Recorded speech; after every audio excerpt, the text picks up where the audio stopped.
তালা ভেঙে গৃহস্থ বাড়িতে চুরির ঘটনায় শোরগোল। মালদার ইংরেজবাজার থানার কাজীগ্রাম গ্রাম পঞ্চায়েতের নিত্যানন্দপুর এলাকার ঘটনা। চুরি গেছে ওই এলাকার বাসিন্দা বাবুলাল ঘোষের বাড়িতে গতকাল রাতে এই চুরির ঘটনাটি ঘটে। পরিবারের সদস্যরা জানান, নিচতলাতে তারা ঘুমিয়েছিলেন, বাড়ির দোতলা ফাঁকা ছিল। সেই সুযোগে কোনোভাবে ছাদে উঠে দরজা ভেঙে দুষ্কৃতীরা কয়েক ঘন্টা ধরে তাণ্ডব চালায় বেশ কয়েকটি ঘরে। এরপর আলমারির লকার ভেঙে সোনা এবং নগদ টাকা নিয়ে চম্পট দেয় দুষ্কৃতীরা। সকালে বিষয়টি জানতে পেরে খবর দেওয়া হয় ইংরেজবাজার থানায়। পুলিশ ঘটনাস্থলে পৌঁছে পুরো ঘটনার তদন্ত শুরু করেছে। দাদার বাড়ি, আমরা সবাই পাশে ঘুমাই ওই ঘরে।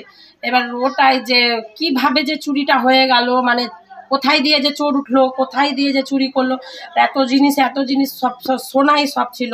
শাড়ি টাড়ি পিতলের জিনিস কিছু যত ছিল সব সোনাই নিয়ে গেছে, সোনা চাঁদি সব নিয়ে গেছে। কি মনে করছেন এখন হঠাৎ করে এই জনবসতি এলাকায় চুরি হয়ে গেল? ঘন জায়গায় কিন্তু 2 বছর আগে কিছুদিন ওই বাগান পাড়াতে হয়েছিল, তো মোবাইল যত ছিল সব নিয়ে গেছিল। কিন্তু আমরা জীবনও ভাবতে পারি যে আমাদের বাড়িতে এরকম ঘটনাটা ঘটবে। তার মধ্যে নিচে নেমেছে, নিচ থেকে মানি ব্যাগ সব নিয়ে এসছে। আমার বাবার প্যান্টের পকেটে টাকা ছিল, আমার মাদের ঘরের দরজা খোলা ছিল, আবার সব ঘরের দরজা বাইরে দিয়ে লাগিয়ে দিয়েছে। আমার মাদের ঘরে থেকে টাকাটা, বাবার প্যান নিয়ে এসছে, প্যানে টাকা ছিল, সব টাকাগুলোও নিয়েছে। আপনার নাম? আমার নাম মামুনি ঘোষ। কি হয়েছিল? কি আমরা রাত্রে নিচের ঘরে ঘুমিয়েছিলাম, উপরের ঘরটা খোলা ছিল, গেট বন্ধ ছিল, ভেঙে সবকিছু চুরি করে নিয়ে গেছে। কি চুরি করেছে?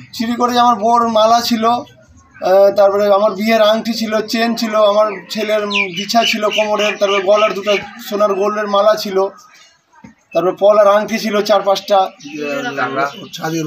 তারপরে চাঁদির রকেট, সোনার রকেট, আর গলার চাঁদির চেন, সোনার চেন।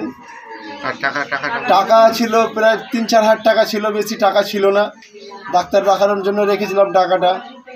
পুলিশ এসেছিল, এসে স্যার তদন্ত করে গেল, দিয়ে বললো যে এখন তুমি থানাতে আসো, থানাতে ডায়েরি করো, দিয়ে দেখছি কেসটা কী। খুব কষ্ট করে করেছিলাম জিনিসটা, 26 বছর ধরে খেটে একটু করে জমি করে করেছি। আপনার নাম? আমার নাম অসীম ঘোষ।